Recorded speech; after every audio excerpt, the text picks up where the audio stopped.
Oke guys, welcome back lagi di 200 North untuk pembahasan alur cerita Donghua favorit kita semua. Apalagi kalau bukan Renegade Immortal episode 141.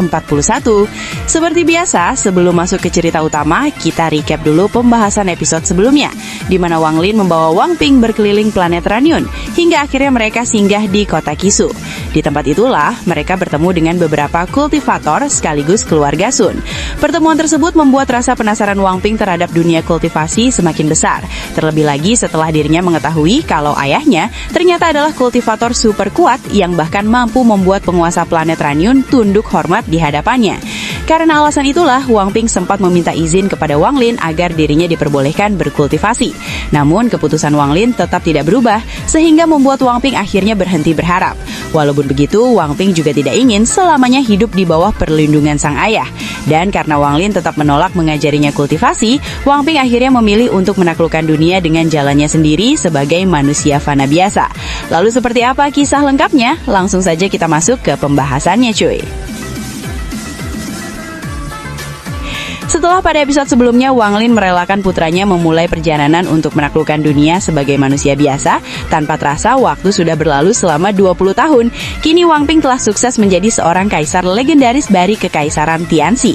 Nah, untuk mengetahui bagaimana perjalanan Wang Ping hingga tiba-tiba bisa menjadi seorang kaisar besar, kita harus melihat kilas balik terlebih dahulu bersama seorang pendongeng rakyat bernama Su Suren, yang beberapa hari terakhir terus membawakan kisah mengenai sang kaisar legendaris dari Kekaisaran Tianxi tersebut.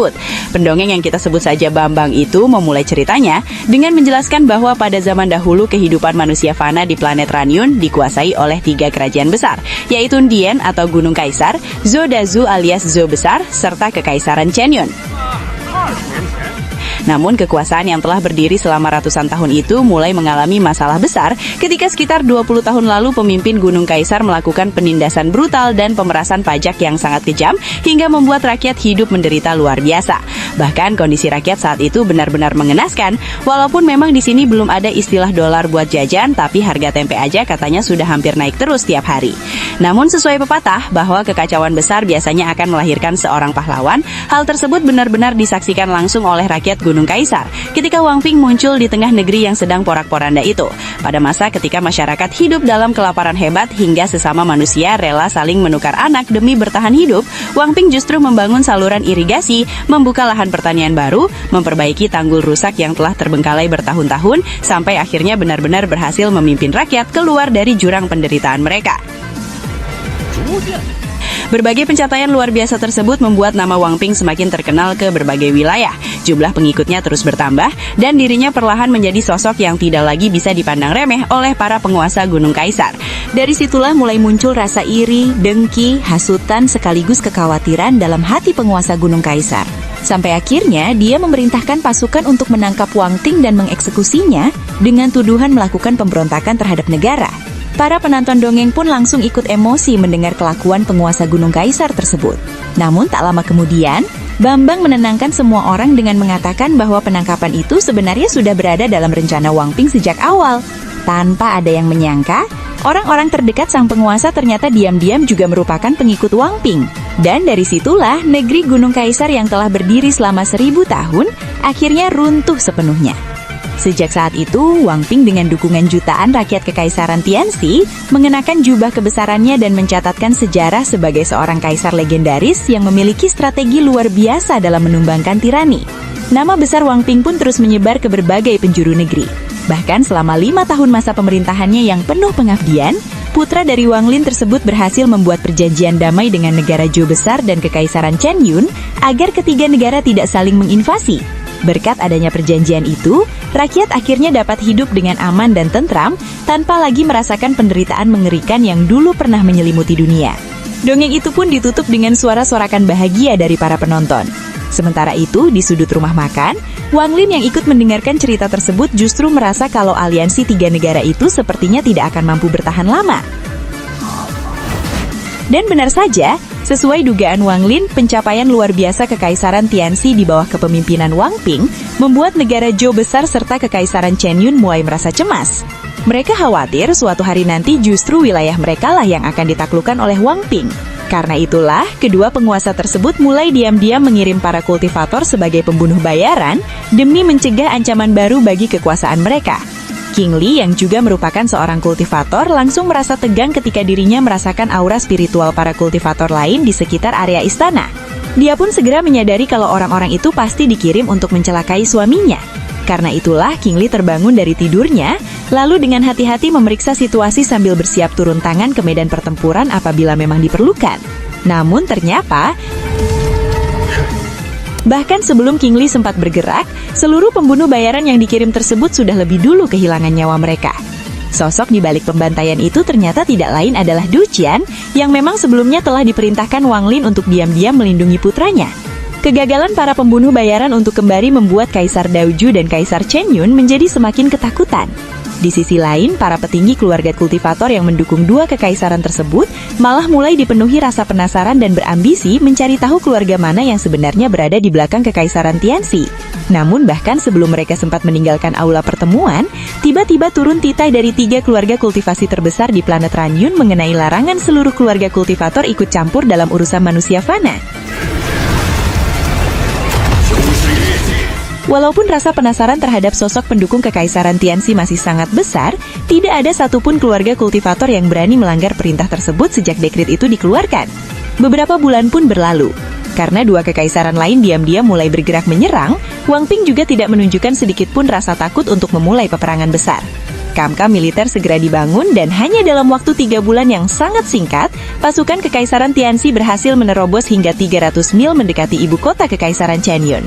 Lokasi tersebut ternyata sudah sangat dekat dengan pegunungan Qiliang serta desa Loyu yang merupakan kampung halaman Wang Ping. Karena itulah, King Qi mengajak suaminya untuk menyempatkan diri pulang dan melihat tempat asalnya sekali lagi. Perasaan yang sulit dijelaskan langsung memenuhi hati Wang Ping saat melihat kembali rumah masa kecilnya di kaki pegunungan Qiliang. Berbagai kenangan lama perlahan muncul di benaknya, terutama masa-masa ketika dirinya, Wang Lin, dan Abah Suntai masih menjalani kehidupan sederhana bersama di desa itu. Wang Ping juga meluangkan waktu untuk berziarah ke makam Suntai sebelum akhirnya King Qi mengajaknya menemui Wang Lin. Namun ternyata Wang Ping masih belum siap bertemu dengan ayahnya. Pasukan kekaisaran Tianxi yang telah memasuki kota Kisu pun berjalan melewati kediaman keluarga Wang dengan sangat tenang tanpa singgah sedikit pun. Semua itu karena Wang Ping merasa dirinya belum berhasil menjadi manusia fana terhebat di dunia, seperti janji yang pernah dia ucapkan kepada Wang Lin dahulu. Seluruh perjuangan keras Wang Ping akhirnya membuahkan hasil ketika 5 tahun kemudian, peperangan besar resmi berakhir dan dua kekaisaran lain memilih menyatakan tunduk kepada kekaisaran Tianxi. Walaupun kini dirinya telah menjadi manusia fana yang berdiri di puncak dunia, Wang Ping masih terus memimpin selama 10 tahun berikutnya, sampai akhirnya rasa kehampaan di dalam hatinya semakin membesar dan membuatnya memutuskan turun dari tahta pada usia senja. Keputusan tersebut tentu membuat banyak menteri, bangsawan, bahkan rakyat merasa kecewa. Namun Wang Ping sudah membulatkan tekad bahwa mulai saat itu dirinya ingin kembali hidup sederhana sebagai rakyat biasa. Tempat pertama yang langsung didatangi Wang Ping adalah kediaman keluarga Wang di kota Kisu. Setelah puluhan tahun berpisah, dirinya sudah tidak sabar ingin kembali bertemu dan memeluk ayahnya. Pertemuan yang penuh rasa rindu itu berlangsung begitu mengharukan, terutama ketika Wang Lin menepuk kepala putranya, persis seperti yang dia lakukan saat Wang Ping masih kecil dulu. Setelah itu Wang Lin mengajak putra dan menantunya menikmati hidangan hangat bersama. Entah sudah berapa lama sejak terakhir kali dua ayah dan anak itu duduk makan malam dalam suasana damai seperti sekarang.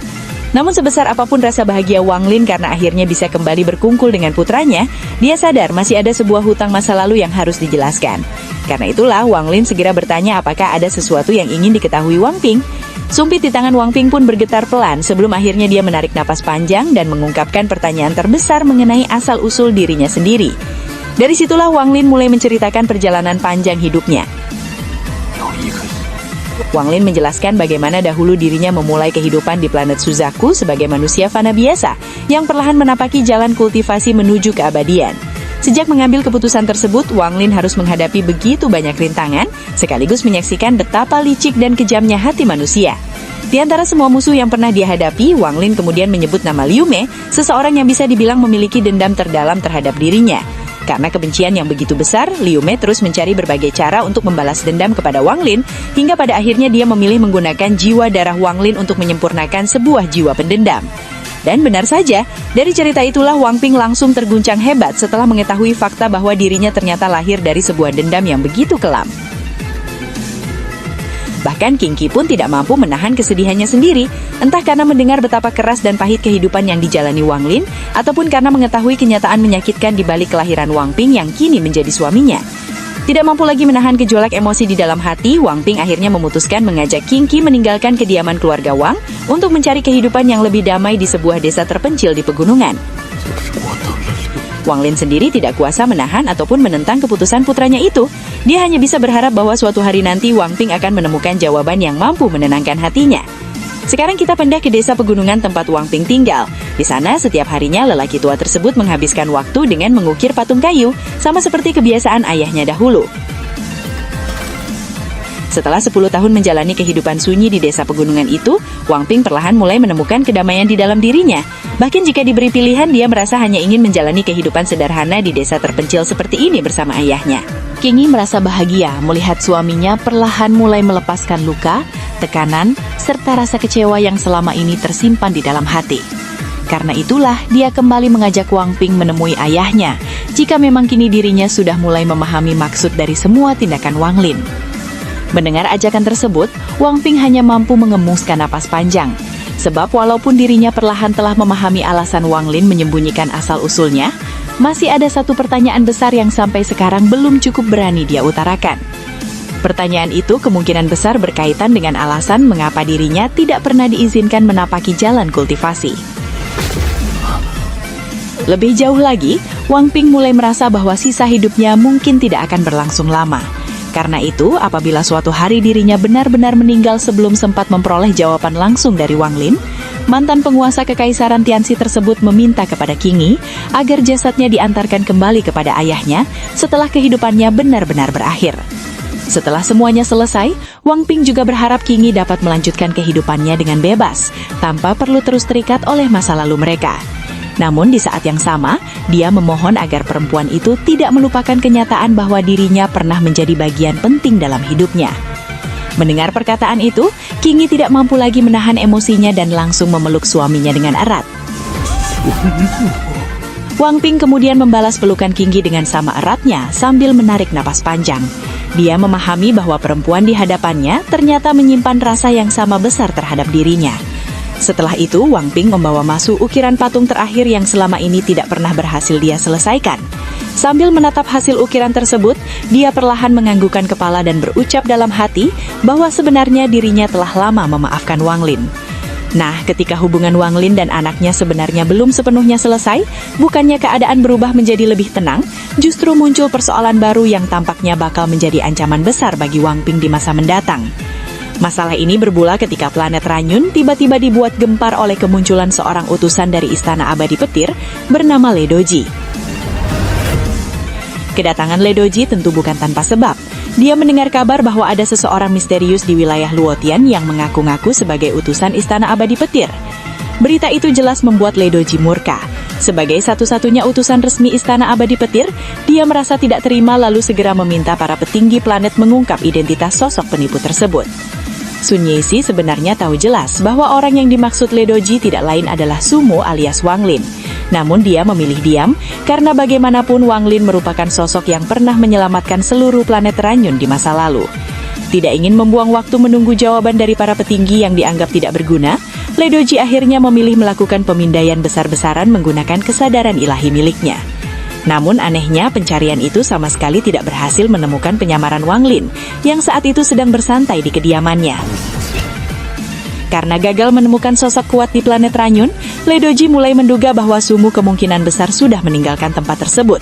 Dia bahkan hampir pergi dengan rasa kesal sebelum tiba-tiba merasakan aura aneh dan cukup menarik dari rumah tua tempat Wang Ping tinggal.